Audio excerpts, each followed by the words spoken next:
So AOC gave her speech yesterday at the convention. And, you know, like normal, when AOC says anything, drama, conflict erupts. But this wasn't a drama and a conflict from the standpoint of people who knew what they were talking about. It wasn't at all. In fact, those people didn't know what they were talking about, despite the fact that they were attacking her. On top of that point, you had NBC that put out a spurless headline that basically undermined her and cut her off at the knees and making it look as if the speech that she gave was something fundamentally different than what she was supposed to give, when in actuality, what she did was exactly what she was supposed to do, and she did an amazing job with it. There was another bit of drama around AOC doing the speech because she only got a minute to do, a minute and a half. I think it was like less than 2 minutes for the speech.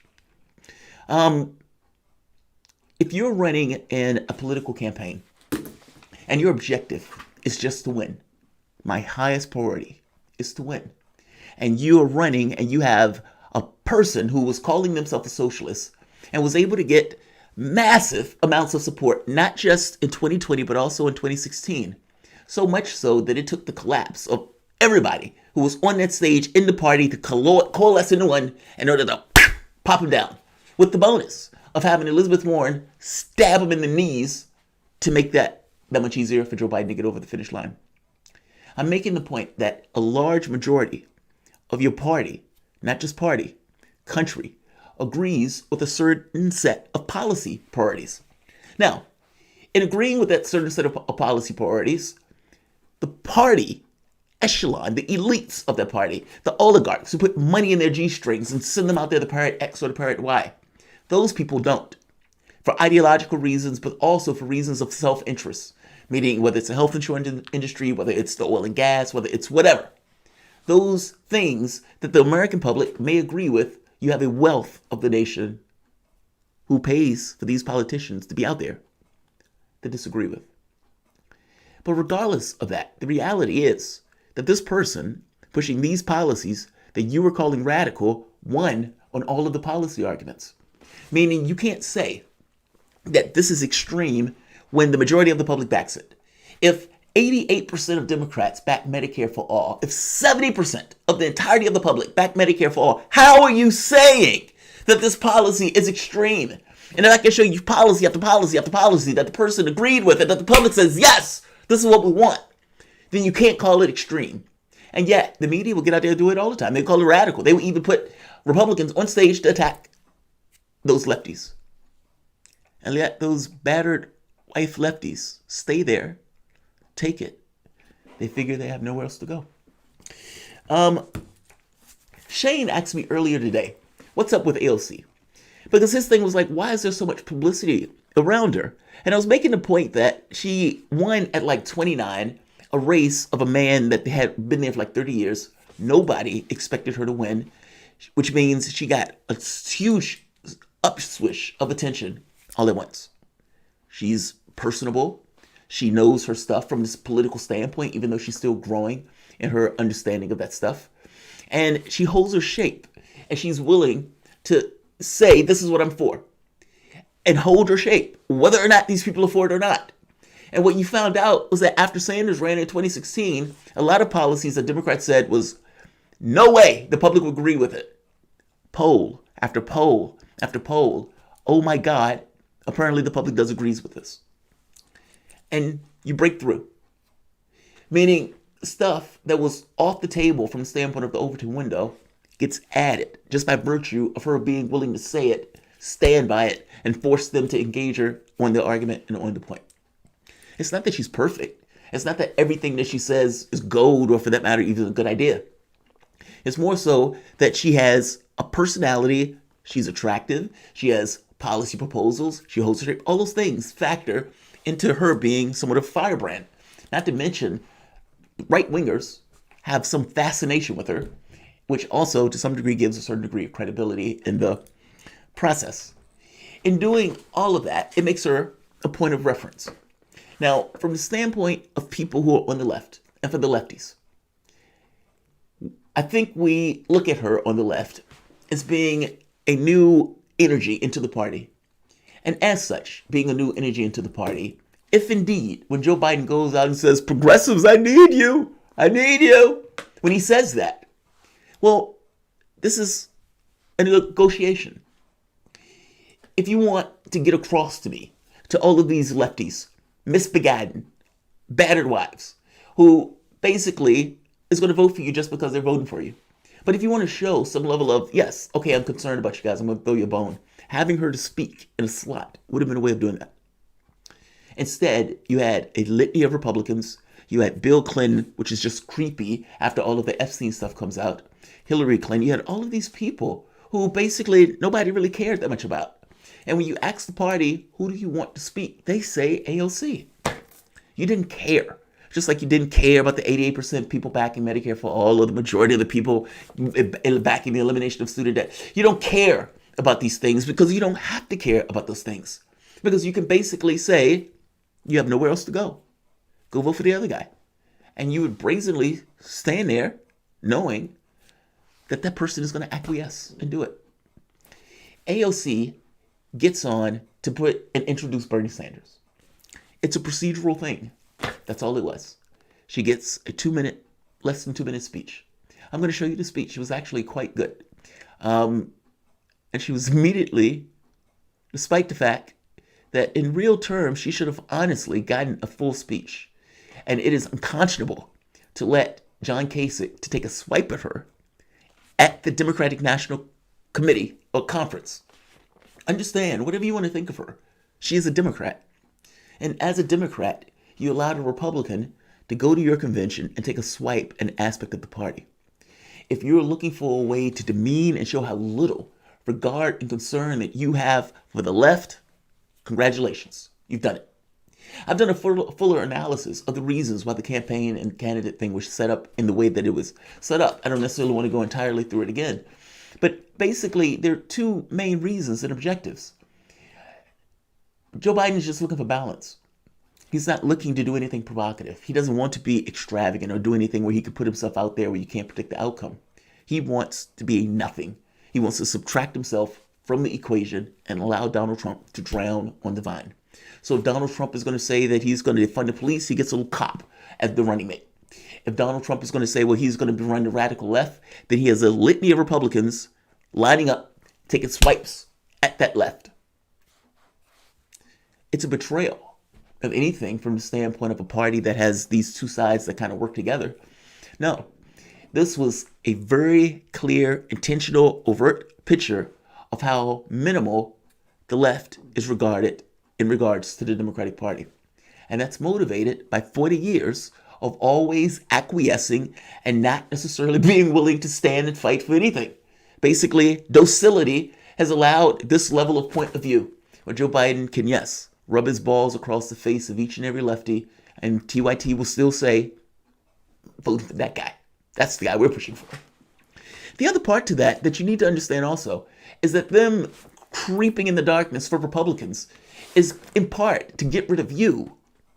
This time around, 2016 and 2020, you have been more trouble than you are worth. And in being more trouble than you are worth, they are sick of you calling for Medicare for all. They're sick of you calling for these things. And what they know is they have ideological preferences and fiduciary relationships in regards to the people who give the money that incentivize them to not push for those things. I've had people on the show who work behind the scenes who will tell you the same thing.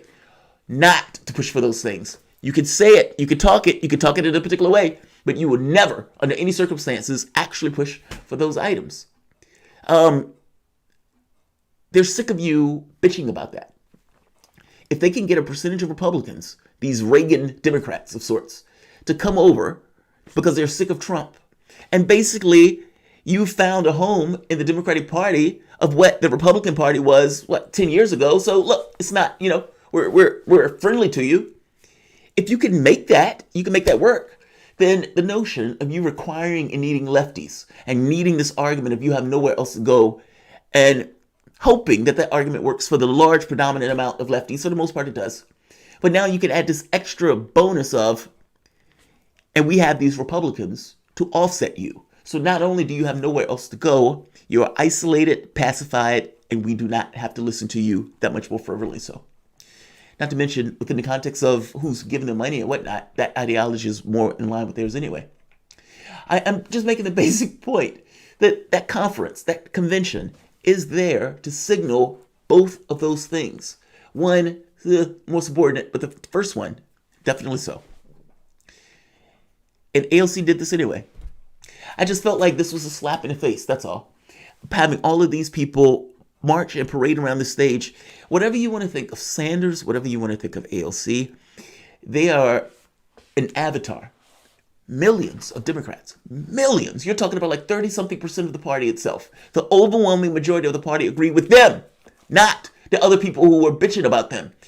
John Kasich couldn't get 3% in the Republican primary, and he's bitching and wringing his hands in the Democratic primary. Whereas the policies that she put forward, when you ask the public, they agree with those policies. She is not the extreme or the radical within the context of this country and party. Maybe some of her ideas are, but the bulk majority. Even if she said, okay, fuck the stuff that the other people don't agree with, let's just focus on the ones they do. There will be like 5 policies that the majority of the public says, yay. But that you, Democrats, who are supposed to be representative of that public, come back and say, nay, and do so resentfully. They're sexist, they're racist, they're bigoted. These are the things that you were calling people who you now need to come for your vote. And so full of hubris that you would run a convention like that, which is basically a slap in the face to pretty much every lefty. You allowed John Kasich, a Republican, anti-choice, to get on that stage and take a swipe at her. And she, again, is supposed to be a member of your party, whatever you want to think of her, whatever you want to think of the left. How fucked up is that?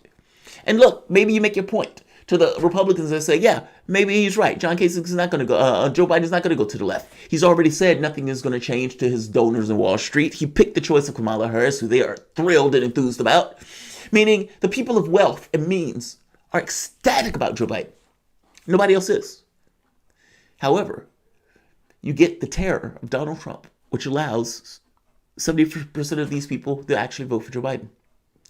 The wild part about it is nobody takes the position, no one asks the question, that if 88% of Democrats support Medicare for all, and if 70% of Democrats support, everybody else supports it, if you have a middle of a pandemic with like 30 million people who don't have health care, not to mention a job in many of these cases, how does the Democratic Party justify not supporting a policy that has that much support, almost unanimous support, in the middle of a crisis like this?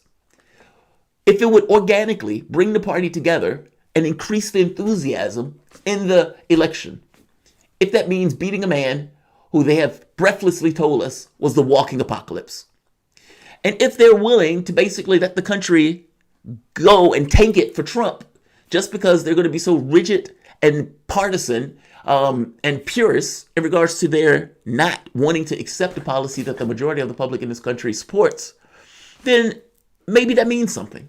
And maybe that means something needs to change within the context of the political space. If you have a political party that is that rigidly purist and beholden to this kind of 1% oligarchy, every bit as much as the Republican Party, that they would tank the country and give it over to Trump in a tantrum, as opposed to accepting a policy that the overwhelming majority of the public support. And you can go down the list. I'm talking about a people's agenda from the standpoint of what the public is very clear that they wanted. Yes, my guy didn't fight. My guy was a sheepdog. My guy pretty much just laid down. He didn't even bring up the lies like the civil rights stuff. He didn't even bring up the lies like Joe Biden getting kicked out of the race back in the 80s for lying and plagiarizing speeches. And now, this Joe Biden is running in the race. And this Joe Biden that's running in the race is telling you all of the stuff that Joe Biden is. What Joe Biden is a flagrant liar that has been proven over the course of time. And he's willing to sell you anything. Because the moment, like right now, that he's one-on-one with Trump, anything that he's told you will go to the dustbin. Just like Obama talking about healthcare or the individual mandate. Just like Obama chastising Hillary Clinton about the individual mandate. The nod to the public option that was quickly diced and gotten rid of. I guess my point is, you have nowhere else to go. You're now trapped. Imagine for the moment if Elizabeth Warren was able to get to this point. And she finally, at the end of that, says, okay, here's my Medicare for All plan. And then everyone realizes it was not Medicare for All, that you've been had. And Trump, who she's now engaged with, now takes the issue of the argument into somewhere else. Meaning, even if you took issue and umbrage with the fact that you've just been had, you're stuck. And you're now going against Trump. And you're going to say, God, man, she had me, but God damn it, I still got to vote for her. And you have these other people who may not even pay attention to it that much and accepts this thing that's not Medicare for All at all as Medicare for All being had in that process. There's no difference with Joe Biden tacking to a new position and giving all of this love to Republicans as he ran a campaign that was supposedly progressive. He already has connections with oil and gas. He already has connections with many of these other fossil fuels industries and whatnot. Look, I understand that people get sold on this stuff. But what is going to happen is he's going to get in office, and just because he supports something doesn't necessarily mean he fervently believes in it. And frankly, the moment that he gets in office, and even the moment that he gets right here, right now, unless you're willing to stand under this notion of policy and being willing to let him lose, if that party is not willing to appropriate the policy that the majority of America is going with, they're right. Your choice at that point, especially if you're a Democrat, is so constrained between these two that you're terrified of letting him walk, that the fact that they lied gets a pass and doesn't even all that much get brought up, and often, usually, just forgotten. By the time you get into the administration and everybody else, there's all this pomp and circumstance and the things that they were said that was able to hook you into it, go up in smoke. Nobody remembers. It's now just you, him, and Trump. And Trump is the walking apocalypse. So whatever this Medicare for All thing that's not really Medicare for All at all, okay, I'll take it. It's better than nothing. And let's go beat Trump. You've just been had. They do it to you over and over and over and over again. They did it to you under Obama. They did it to you under Trump. But let's go to AOC, because I've gotten way, way off the mark. So let's see AOC's speech. Because, look, it's good. I quibble over whether or not she should even give the speech just because of the circumstances around the way they were parading Republicans. I don't care about the politics of what Joe Biden was trying to accomplish. It's a slap in the face. It's the DNC basically almost rabid with the urgency of Sanders terrifying them for those months where they thought he was going to take it, where it becomes that much more urgent to assert you don't matter. And not just you don't matter, you are irrelevant to us. You are so irrelevant to us. We're going to parade all of these Republicans out here. We're going to have little to nobody that represents the party, and you're going to accept it and you're going to vote for him anyway. That's how we get our jollies. And that's basically what will take place. Even if they came out and said that, you would have the Sam Cedars of the world, the Cenk Uygurs of the world say, okay, fair enough. We just got to fight after. We don't have no leverage. That's what we got to do. Let's hear a speech. Good evening, bienvenidos, and thank you to everyone here today endeavoring towards a better, more just future for our country and our world. In fidelity and gratitude to a mass people's movement working to establish 21st century social, economic, and human rights, including guaranteed health care, higher education, living wages, and labor rights for all people in the United States. A movement striving to recognize and repair the wounds of racial injustice, colonization, misogyny, and homophobia, and to propose and build reimagined systems of immigration and foreign policy that turn away from the violence and xenophobia of our past. A movement that realizes the unsustainable brutality of an economy that rewards explosive inequalities of wealth for the few at the expense of long-term stability for the many, and who organized a historic grassroots campaign to reclaim our democracy. In a time when millions of people in the United States are looking for deep, systemic solutions to our crises of mass evictions, unemployment, and lack of health care, en el espíritu del pueblo, and out of a love for all people, I hereby second the nomination of Senator Bernard Sanders of Vermont for President of the United States of America. Now, people heard this, and for the longest time, people were complaining that, look, she should get more than a minute. She should get more than a minute. The thing is, really, she didn't get anything per se, because this was just a procedural thing that needed to take place. Sanders ended up with more than 300 electoral votes, which means that the nomination can basically be aired of saying, I would like this person to do X, and they needed a person to do it. AOC was the one to do it. So the talk of her getting like a minute, it's worse than that. She's not really getting a minute. She's just getting a procedural thing. Now, she made the point that if you were confused, no worries. Convention rules require a roll call and nomination for every candidate that passes the delegate threshold. Those are 300 Sanders did. I was asked to second the notion for Bernie Sanders for roll call. I extend my deepest congratulations to Joe Biden. Let's go win this in November. Now, why is she saying that? Why is she saying that? Why does she have to say that? I mean, I can feel people, that's not made clear, but people started saying stuff like this. If I can find it. There we are. In one of the shortest speeches, the DNC, the Representative AOC, did not endorse Joe Biden. I hereby second the nomination for Bernard Sanders of Vermont, President of the United States of America. That's the headline. That's the headline. Now think about that for the moment. It's a procedural motion where she goes out and she endorses the person who meets a threshold. They asked her for that responsibility, for that job. And they run a piece like this, basically making it as if she just comes out and gives a short speech and just says, fuck Joe Biden. I'm just going to say Sanders. NBC News runs this. This is their Twitter thing. Eventually, they have to come out and backtrack. I don't know how long this had been out. This should have been erased. Actually, they should have put a retraction that was much stronger in order to get across how bad and horrible that headline is. Then they say, oh, clarification. This tweet should have included more detail on the nominating process. We have deleted the tweet to prevent the further spread, but it can be seen here for the record. Good job on deleting the tweet. But you've just put something out there. And people were harping at her for not being a loyal Democrat and backing Joe Biden. Now, I don't know if it was all inspired by that. It could have been inspired by people seeing the speech, and they're like, whoa, she didn't say anything about Biden in that speech. She said Sanders. And they immediately get red-faced and angry because she said Sanders. Then you have other people nipping at her, like Jonathan Chait and the, what is his name, Sager, or whatever his name is.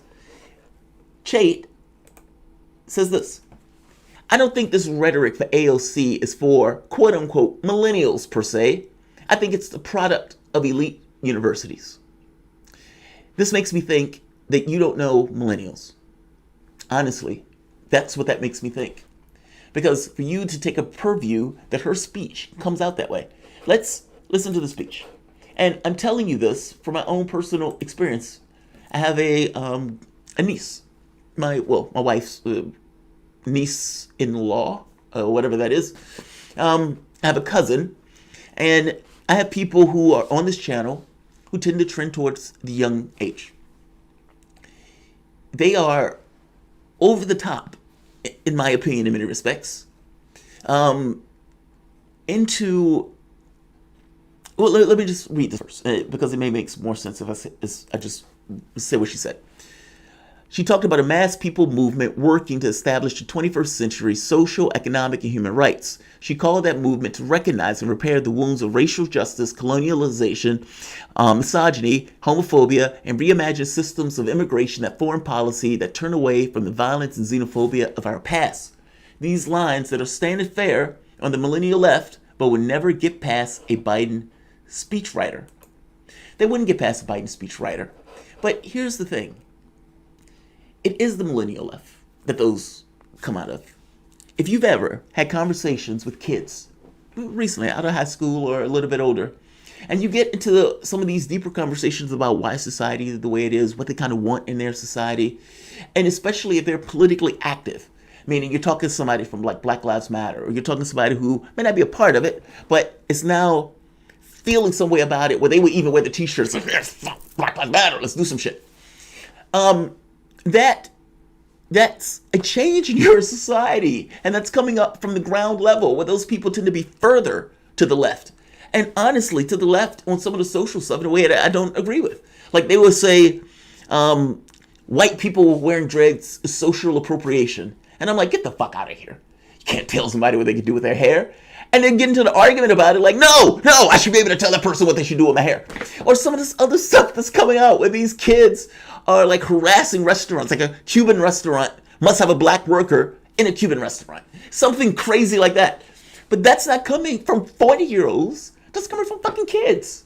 And their attempt to try to reconcile a genuine history with themselves in that history in the context of all that.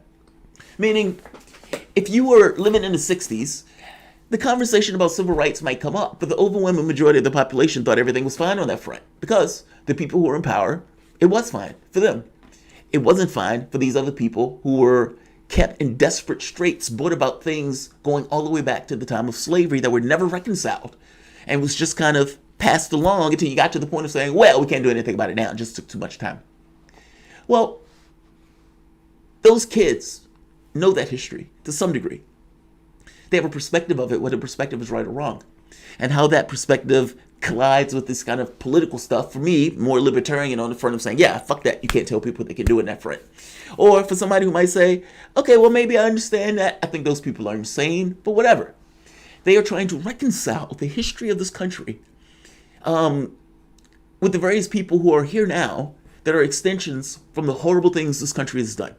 It's just an honest recognition. Now, whether they go too far in that, yes, they may fuck up and go too far in that. But at the very least, it's an attempt. Now, those are millennials. That's not an elite college nonsense. I don't even know where Chait gets that from. I don't even know how he comes up to that conclusion. I don't think this rhetoric by AOC is for millennials per se, but I think it's a product for elite universities. You're insane. I'm sorry, you're insane. I don't know how those kids are getting that information, but those kids talk like that and think that way. And right here, a people's rights movement to establish the 21st century social, economic, and human rights. She called that movement to recognize and repair the wounds. Right here. This is where there's a point to be made here that may be fair. Racial injustice, colonialization, misogyny, and homophobia, and reimagine systems of immigration and foreign policy that turn away violence and xenophobia of our past. Now, again, this is a person having honest recognition of the past, trying to reconcile that stuff, the economic reasons for people to propagate it in the way that they have, and the fact that none of those things have been reconciled. My only criticism here, if it's a criticism at all, and it's not a criticism in the sense that what's saying is wrong, but more so, how do you make it more accessible when people hear that they don't immediately feel stuck in an identity as opposed to being one. You get more people under this notion that we are one. We are going to collectively raise up. If you want to have these arguments and conversations about reparations or about, dealing with other these issues in the past, you can have those conversations, but those conversations are secondary to the priority of ensuring that each and every person recognizes themselves as being under one banner. This does the opposite of that. Now, whether you want to call that university stuff, whether you want to call that people trying to reconcile themselves, whatever you want to call that. In politics, what is your coalition? And the argument that is being made here is basically an argument of class. Now, I understand that there's some people who want to put race into that, infuse it immediately. Don't. Any argument that you're going to have from the standpoint of class, you will invariably get to the issue of race, but your argument and your goal is to get elected. And in trying to get elected, you want to make the argument that all of us are under one banner, white, black, gay, straight, etc. And in such, that banner that we clearly identify and understand is what you have in your pocket. How much difficulty are you having in your day-to-day life? And is there a way that we have a shared interest in certain policies that are in our best interests, that we can even agree upon? The answer is yes. Now, if you say that, a movement to recognize and repair the wounds of racial injustice, colonialism, misogyny, and homophobia, you've just lost a section of whites. Now, you could say it's fucked up that we lose a section of whites. You can say whatever you want. I'm just telling you that that particular argument has just broken people into various straits at a moment when you need to actually have those people to be part of a coalition. It's not wrong, which is why I say, it's not wrong. It's when I think about that, and I think about how do you get that message is solidarity. That message is all of these unions, all of these people who are getting thrown out of their homes, all of these people who've been put under stress. There's a section of our system that did perfectly fine. You can look at the stock market. They're awesome. 80% of the stocks are held like by 10% of the population, which means that upper crust that basically pays the politicians are doing okay. That upper crust is doing okay. You have some of those businesses that are coming back, especially the big ones. You have many of them that went bust. The 30 million people that, yes, are unemployed. But basically, the people at the top have made so much cash that the people at the bottom had so little money that economically, you could have these huge gains. Like with these guys having almost like $1 trillion. And they had so little cash to begin with that it almost like doesn't register on a macro level.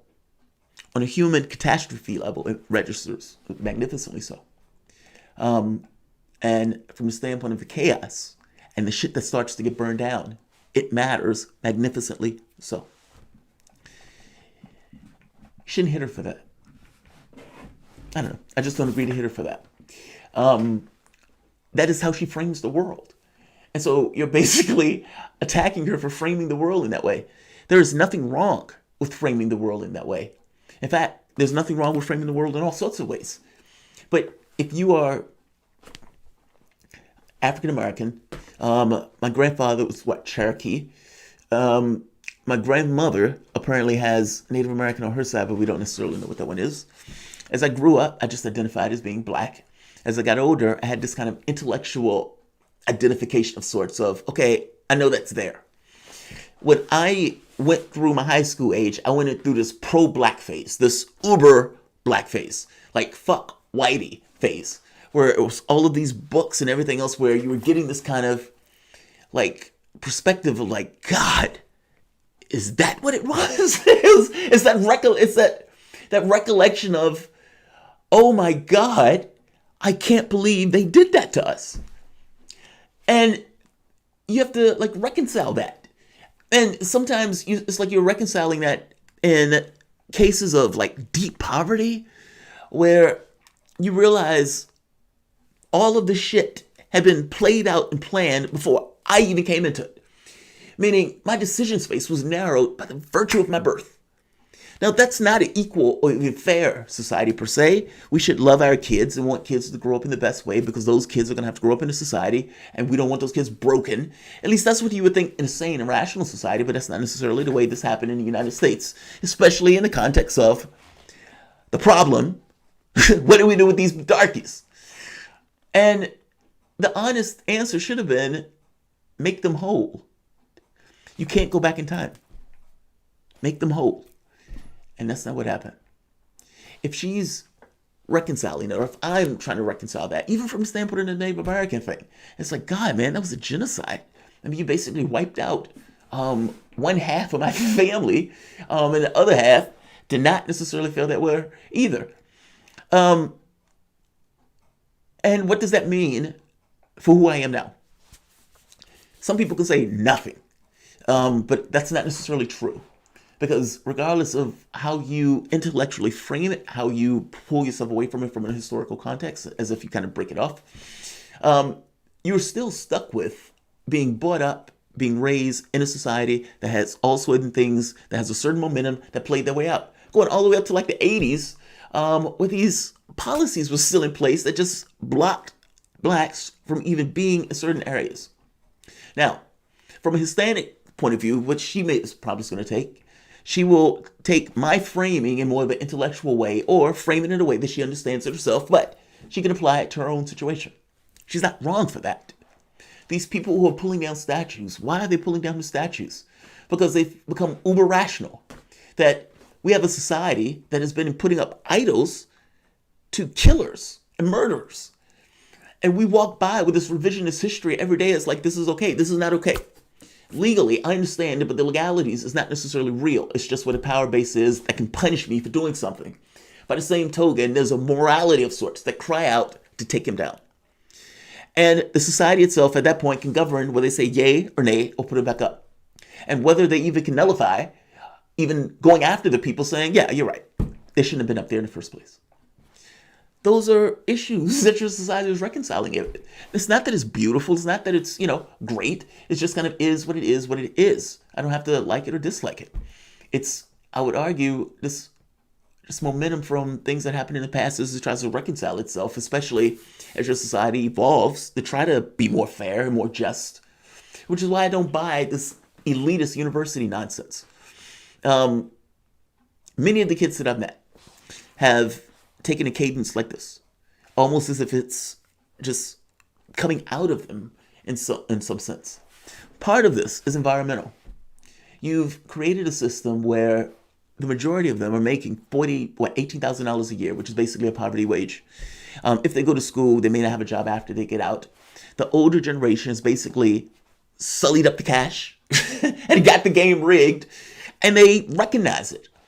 They recognize it in political terms. And so when they're looking at the debt they're going to get, that's burdensome, onerous. And it's basically unfair because you've stacked the deck against them as they grow up, where you can basically rape them for all of the cash, even before they can get out and have a life. Your society does not have to be that way. Your society and the people in that society has just become so craven, it's allowed. Dissent, and they have every right to. These are the people who are least likely to go and vote when it's time for Joe Biden to get that vote. And yet, these are the people who he most likely scorned in the way that this stuff was going on. She's speaking to a generation, otherwise she would have never gotten elected. She would not be this person if she wasn't speaking to that particular millennial generation. I don't know who these college elites are that you're thinking that this rhetoric applies to. I think it's fair to make a point about reimagined systems for immigration and foreign policy to turn away from violence and xenophobia of our past. That is going to fall like a lead pipe. Fair enough. And again, I agree that maybe this should be written in somewhat of a way that maybe not necessarily it plays up the first priority, which is organization in order to win the race. And if you win, and if you give people their jobs, and if you ensure that those people have a decent living, that you do what you tell them that they were going to do, you will get your political clout to do this other stuff that the majority of the country may not necessarily agree with you on. But at the very least, you've done the other priorities, so you get a pass. But you don't have to tell them so incessantly and so, in the face. So fair enough, I get that point. But there's nothing wrong with the speech. And this is in the framing of her particular generation. Otherwise, she wouldn't have said it in the way that she's saying it. And maybe you could say this is somewhat of a more socialist tone to it. Fair enough. With a more racial bend to it. Fair enough. And maybe you should deprioritize the racial bend in favor of a class and a mass of us. Yes, we have different things that we need. Fair enough. And those things can be dealt with in regards to those administrations. But in regarding to the things that make us just human beings and who we are united in those things. So, yes, breaking people into individual identities at this point. Okay, fair enough. Maybe too much. Or at the very least, maybe too much in the way that I would have put it in order to try to get more people kind of under the same umbrella. But elitists? No.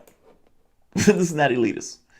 And again, the speech was short because it had to be short, because that was what it was based on the rulings that these guys had. It was just a perfunctory thing. Sanders had the number of votes that were necessary to pass a threshold that would allow him to be called for president. And so they did.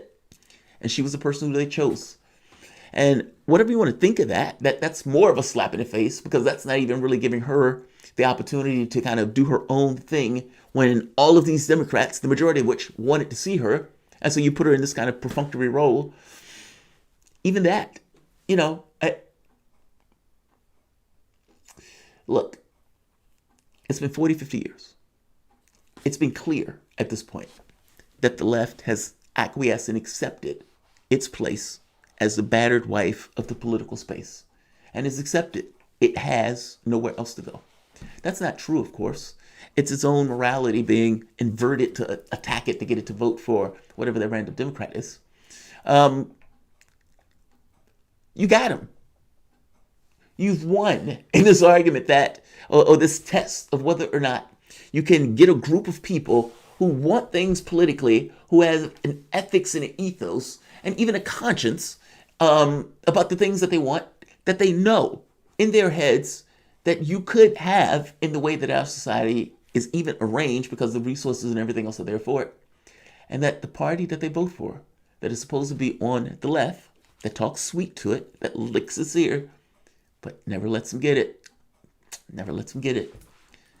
That year after year after year after year, when it needs a vote, every 4 years or so, they would come calling. And the left would talk, tough at first, but eventually the door opens, comes in, and gets the money, and then leaves without anything happening between you and a person that you have this fondness for. The left continues to do this. And so it becomes a thing of like, all right, I don't know how to wed the left away from that. And each 4 years, as the Democratic Party moves further to the right, the Republican Party moves further to the right because they're allowed to. Which means you get a worse, grotesque figure to run against whoever the random Democrat is that gets put up. And what you want in that becomes entirely subordinate to just whoever they pick. Because you're so terrified of that grotesque figure that you allow this goblin to get your vote and support.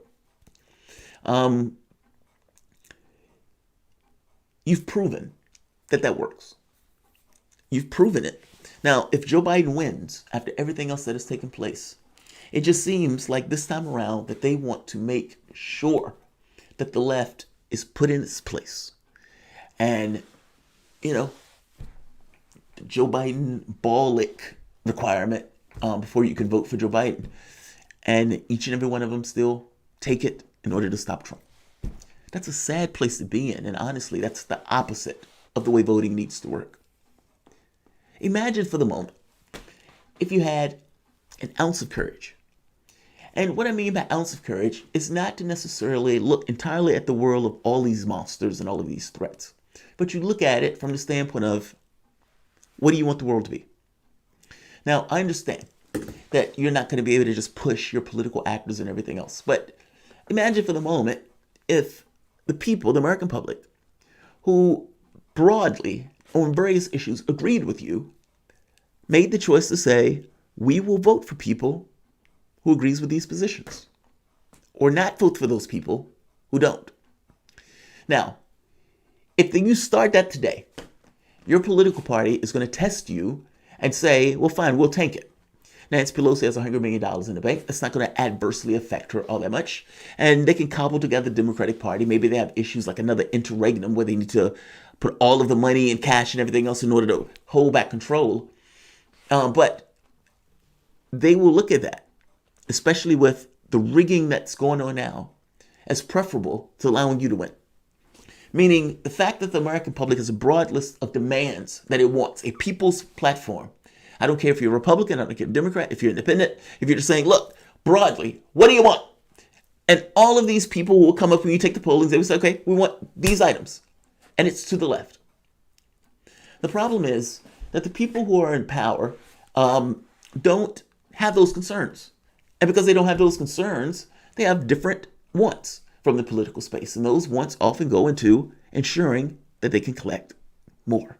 It's not that they need it, more so that they can collect more. Where does the lefty go in this? Especially if you have dollars and pitchforks and the Democratic Party has basically allowed Republicans in it. So you don't have a party that vociferously fight for workers. You have a party that will talk to workers and give them nice talking, but basically work in business of the people who give them the cash, since 90% of the races are won by the South with the most cash. And since for the last 40, 50 years, lefties have been rather docile. It's a trick. It's a trap. It's a scam. The only way out is to accept a position of, I am backing these policies. You accept it or you don't. If the Democratic Party wants to continuously tank the election because it doesn't want to appropriate policies that the overwhelming majority of the public supports, that's an astonishing thing that needs to be talked about and discussed. Joe Biden, every time, should be asked, how can you not support Medicare for all when 88% of Democrats support it? I mean, you are indeed fighting for a representative government, right, Joe Biden?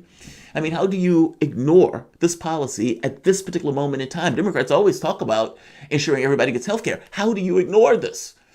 And in the context of a man who you're calling the apocalypse, meaning you're willing to let Donald Trump win, as opposed to appropriating a policy that 88% of your party and 70% of the country supports. That's astonishing. That is major news that should be talked about.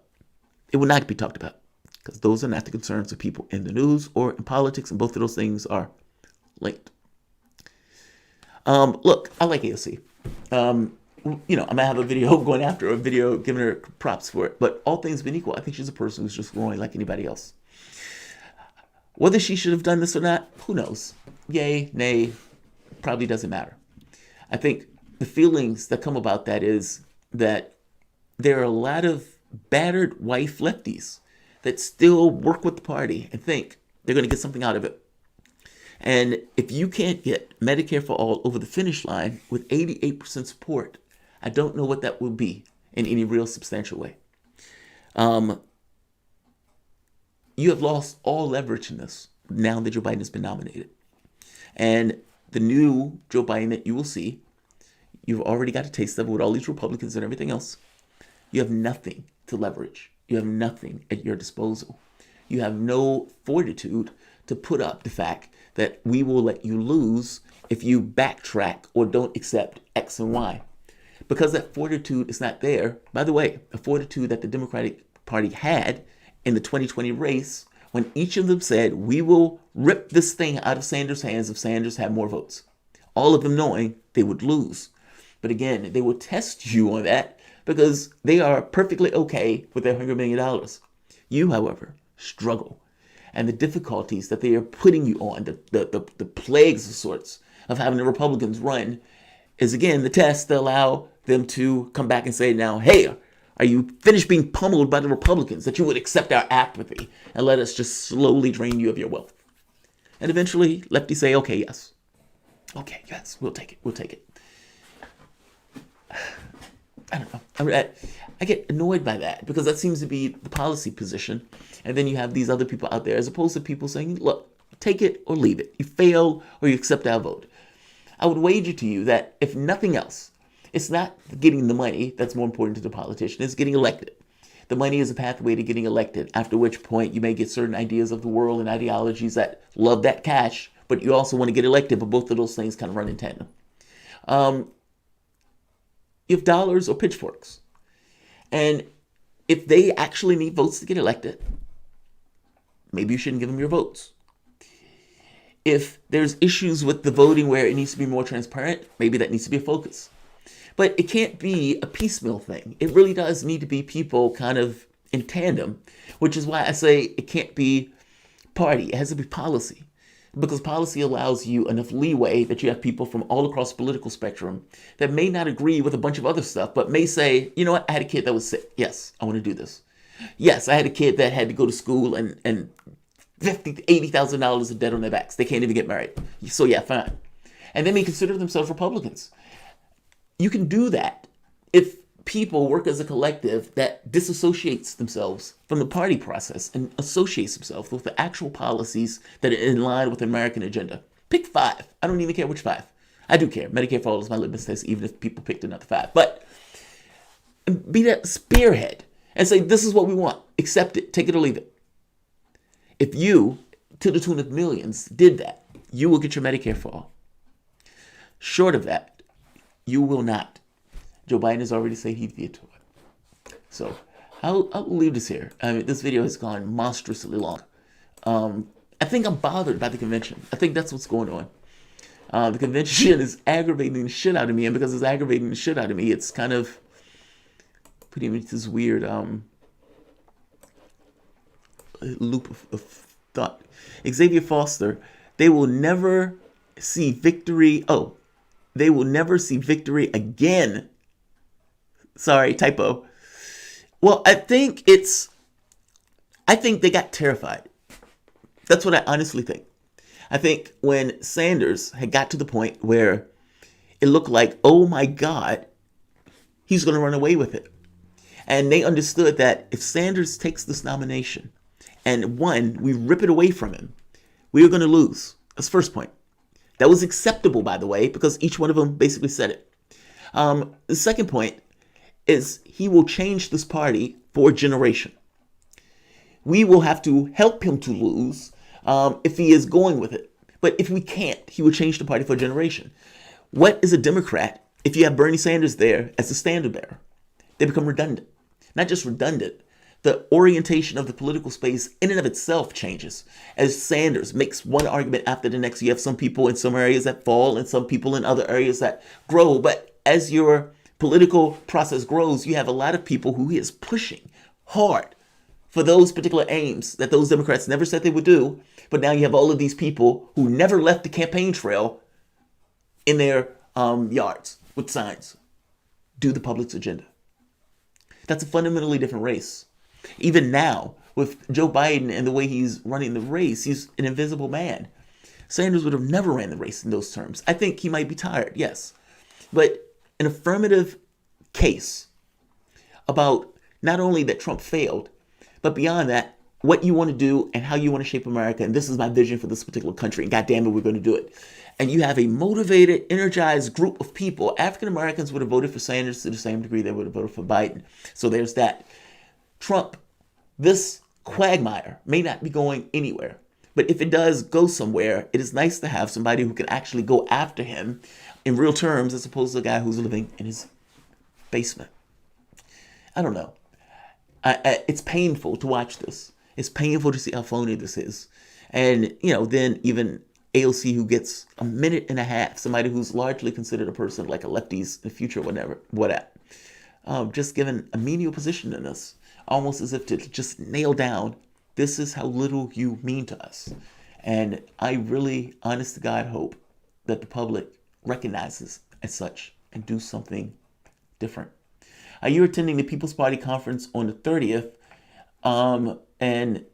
either physically or through video. You know what's funny? I was sitting here looking at the thing, and I was going to hit, what's his name up? I was going to hit, oh God, what is his name? I was going to hit him up to see whether or not they were going to have it in, where they were going to have it in the thing. I was at one of them, I think it was like a few years ago, Nick Brana. I was at one about a few years ago. And it was awesome. I mean, it was awesome. So I will hit Nick up and see what he says. Beyond that point, though, maybe not. I still have another procedure that needs to take place probably next week. They basically, I have a fistula in my arm. I know you guys see, some of my Instagram pictures. It's like all over the world and everything else. But that stuff has to be managed. And trying to do it. And that wasn't necessarily the easiest thing in the world to do, but it was something I wanted to do, so you kind of just push. But in real terms, I have it's a fistula. It's like a vein and artery artificially put together in order to make a big area that has a lot of blood rushing through, so they can basically, or I can basically put a needle in order to tap and take blood out, clean it, put back in. So me going to stuff like that might be dicey in and of itself. But the fistula thing, it stopped. I had that thing for like 20 years. And that thing just stopped out of the blue. No indication of anything. And my hope was that they can basically fix it. And they basically say, yeah, we can't fix that. And so it's like, yeah, we need to put another one in, which was not wanted by any stretch of the imagination. And we need to put a thing in your jugular to ensure that we can get that sweet blood out and to clean the blood. And so none of that stuff was great. All of that stuff sucked and hurt. All of it's uncomfortable even now. And so there's no that has to take place next week, because there's still oddities with it that it's not necessarily working right, that he needs to go in and fix, whether it's a clot or whether it's a thing. But that will be next week. So either way, the answer may be probably no. Let's see. There is, who's here? Nick Brana. Yeah, Nick Brana. Yeah. I figured it out. I figured it out before I saw it. You had me beat Xavier, but yeah, everything else I agree with. The worker cooperatives will make unions oblivious. Yes. Yes, Mr. Worker Cooperative. So this is one of those things too, right? That the solutions are never there. Or I'm saying that wrong. Joe Biden basically is doing a conference that the American public is the afterthought. It just is. If you really and honestly come to your society and say, look, I just want to solve things. And you say, I'm not ideological on the point of policy. I just want to actually come up with what is the best case solution and what can we do within the context of that best case solution. Now, understand that you will have political actors in your own party that will be against it. Understand you will have people in the other party that are against it. But if you remember, Medicare for All had no support. Basically, all of that pushing, all of those people, all of that making that argument in the fires of that debate, and you come out with the public tries Obamacare, it tries the other healthcare system, and they hear Medicare for All, and they're like, wait, you're going to take away my bills? Yes. You're going to take away the payments that I have to give to my job every month? Yes. That's like a pay raise. Yes, that is a pay raise. And you're going to make the point that what you're going to pay is basically in a tax. And it's going to be a progressive tax as opposed to a regressive tax. So your boss, who gets, let's say, $1 million a year, when you're making $30,000 a year, you guys are paying basically the same amount for healthcare. Well, that seems unfair, since it's something that everybody has to have in order to just live. So what we're going to do is not have like a national healthcare system like Britain. What we're going to do is we're going to say, if you were born in this country, we've elevated ourselves to the point where each and every individual should have healthcare. And in doing that, yeah, you're going to pay a tax. And that tax is going to be determined by basically how much you make. If you have $10,000 a year, maybe you don't pay anything. If you're making $1 million, yes, you're going to pay more than a person who you work who you basically pay and make so much more than. But basically, you're talking about a regressive tax. And the public said, fair enough. We've seen what Trump wanted to do. We see what Obama wants to do. And now in this situation, you have 30 million people out of a job. Yes, that seems sane and rational. They do it in other countries. Clearly, it can be done. Look how much money we spend in contrast to those other countries. And look at the results that we get. Yes, let's do something else. The American public changed their point of view when it was put up to the fires of a debate and you can have an honest, open conversation. 10 other people on stage attacking you, 2 people defending it, and they still walk out spotless. One debate after the next. It got boring at a certain point because the debates became so robotic in the way that they were arguing with one another. And yet, Medicare for All came out 88%. Nancy Pelosi said, go fuck yourself. Chuck Schumer said, go fuck yourself. Joe Biden said, go vote for the other guy. And in this contest here, where it seems that the operative position that a party would take would be the one position that would get it the most votes, the party decides that what is more important is not what would get it the most votes, but what would get it the most dollars, and would ensure that those dollars won't be basically inhibited by people who did not necessarily want to back the Democrats anymore because they were passing or trying to do Medicare for All. You understand, by the way, that what they're talking about are basically like a modest change or two to the Affordable Care Act. And that's under this weird pretense that the Republican Party is going to somehow be okay with that any more than they would be for Obamacare or Medicare for All. It's just we do politics backwards here. A worker cooperative. Look, if you could get to the point where you make an argument and you say, look, another thing that we need to do is we need to create structural change in our country where you have more agency in your job, you're paid more in your job, and we're going to start worker co-ops and neighborhood co-ops. Meaning some of these power plants that are in these states, no, it should not be in private hands. That needs to be in the hands of that particular community, that particular cooperative, and it needs to be one of those things that the community itself controls, deals with, and manages. Because basically they're not trying to get a profit, they're just in it to try to get the best outcome that they can get. Meaning, if that means, well, like in Germany, they bury their lines under the ground and they get 80, 90% uptime. Maybe we should do that. That way the elements aren't hitting it. That way if there's a tornado, none of this stuff hits it. That way there are no lines. We have uptime. We're making a choice that is in our best interest as a community because profit is not the thing that we're governed by. If it was a company, the company would never do that. And the company would keep it in the way that it was because it would take an additional cost to pull that down, and the entire point of it is profit. You make certain decisions that are in the best interest of your community. You explain it, especially if you are in the bully pulpit. And you go back to identifying this back thing, the FDR, while at the same token acknowledging that what you're trying to do is going to go further because you don't necessarily want to go back and end up with a new deal. That's not what we get. That's what I would love to be on here, shirt off. But that is not what we get. We're getting Hoover. We're getting Hoover. It's painful because all of the failures that are here with Donald Trump would have also been there with Sanders. Meaning we had the opportunity as a country to elect somebody based on the policies that they were getting, but we were too cowardly and too docile based on the last 40, 50 years of basically robotic actions and being taught politics wrong. It's like we're the kids that were told if we had under our desk during a nuclear explosion, we'd be okay. Instead of maybe the best policy would be to be out in the streets to prevent these guys from acting that way in the first place. You've been sold a bill of goods for years. Even Sanders, when he's doing this right now, even AOC to some degree when she's doing this right now. Imagine for the moment that you weren't in a political party. Let's say you're the left. Let's say you were in a union and that union was working with a company. That company made the choice of saying, look, we got to cut your wages.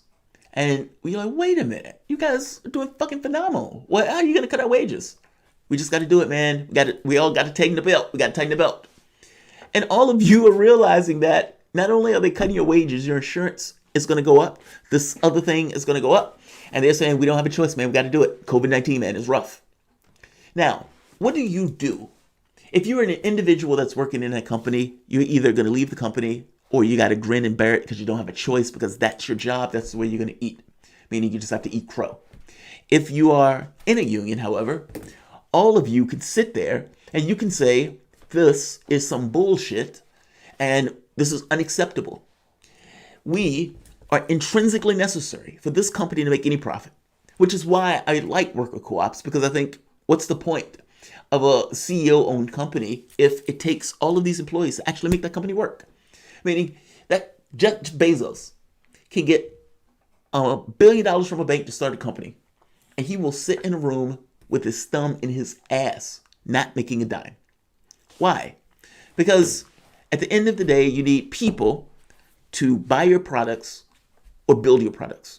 You need people to buy the products, the precursors to those things, to bring those things to you, to drive on streets, to breathe air that doesn't necessarily kill them, to have a base level of education. There's all sorts of things that go into making it necessary or making it even possible for Bezos to even get a nickel, let alone some ungodly sum of billions of dollars. How is it fair if all of those things are intrinsically necessary? People buying the products, people working in the shops. He doesn't get a dime without it.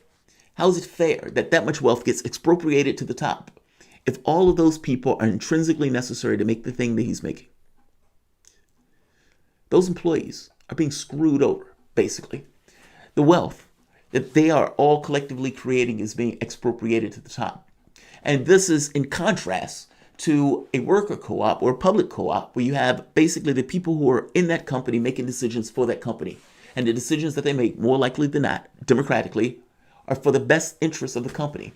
It's not that they're wrong or they can't make wrong decisions. It's not that they can't be craven because they're still working within the context of somewhat of a tweaked capitalistic system. But there's a different context when you have one or small number of people who are making decisions that enrich themselves. And in doing so, making the argument that I did this alone. You need people to drive on the streets, the public builds. You need people to breathe that clean air that the public keeps clean. You need to ensure that the base level of education that the public ensures happens and takes place. You need to ensure all of these things takes place. And building up the code, if there's a fire, just like the one last week, that they go out and put the fire out. All of these things are public. All of these things are us collectively, that we collectively pay for and that they use. And yet, the argument can be made with a straight face that I totally deserve this $1 trillion. Jeff Bezos, thank you very much. You don't. You don't. That money is just being stolen from the employees that are working there making the poverty wage. I guess I'm making the basic point of this. Your world can be different. And when you have this much wealth being expropriated to the top, questions should be asked about the limits of this kind of capitalistic system. Well, for that matter, are there things that the private sector should not be in charge of or in control of? Meaning, yeah, you let Jeff Bezos make his money and everything else. However, it has to be some kind of fair distribution where the employees who work there, who are intrinsically necessary for him to get anything, are not just basically raped. And it's not entirely Bezos' decision in how that takes place, because the employees themselves cannot necessarily negotiate that. All things being equal, I do think the government should take an emphasis on creating worker co-ops and creating a sector for those worker co-ops. You would have capitalist organizations that will try to destroy those things. However, if you're looking at it from the standpoint of a worker in this country, your lot is better off in a company where you have more agency to make decisions on the best interests of that company. Meaning, no company in their right mind is going to sell themselves over to China if they themselves are making a decision on the job. If it's a small body of people that can make a profit, sell them in a heartbeat. The things that we can do, that's my point. It's not necessarily radical change. If you are one of those people like Bezos, you would consider it radical change because you would consider it a headshot. That they are basically trying to ensure that people themselves have access to the means of production. The notion of the UBI is just a bribe. The rich are going to bribe you to allow them to maintain access to the things that control everything else. Now, that basically means that you're entirely dependent upon their tit. And at any point they don't like what you're doing, they can take the tit away. It's not in your best interest structurally. It makes more sense to actually have access to the means of production of those things. And, choices can be made democratically and everything else. And the hope is that with people being ensconced in a political system just in their job space, that it would also end up with a certain degree of more investment in democracy in a larger space, being that they've so invested into where they're working. I think it's fascinating personally. And yeah, is it a cure? No. Does it get us, I think, in a tick to the better direction where you don't have these ungodly amounts of wealth that are being created, and instead of the money being expropriated, it's actually going to the people? Yeah, I think that's better. I think it's better. Let me end this here because, this has been going. We've been fucking around. Oh, what is that? LEJ. Oh, thank you. I appreciate it, LEJ. I started to feel like I'm dragging ass. But we have a good crowd here. So I want to thank everybody who's here. My wife says, go into the chat. And oftentimes what I'm trying to do is like a video segment. Because it's like after you do fault lines, you have a little bit of time to do a video, then you might have something else that needs to be done. And so it's like the thing is, it's just your production, especially when I haven't been feeling well. So thank you. I appreciate it, LJ. And I think that's the last one. Oh, no, there's another one. Jamal, I was done with super chats this month, but for this acting theater was good. Oh, thank you, man. This UBI theater was good. I appreciate it. All right, guys. I'm going to tell you to like, share, and of course, subscribe. Thanks, everyone. And by the way, like I said, we're trying to get back to doing the contributor appreciation special, basically normalize it again. And it hasn't necessarily been easy after the surgery, after this. Basically, it didn't necessarily work right. It was a lot of pain. And so just keeping up with fault lines and keeping up with a modest kind of trying to do clips, that in and of itself became a bit much. But as this goes on for about the next month or so, or the next week or so, contributor appreciation is just going to normalize again. And hopefully I will get back to being the hardest working man on YouTube, and we can get back to normal. So I'm going to say, though, thank you. Like, share, and subscribe.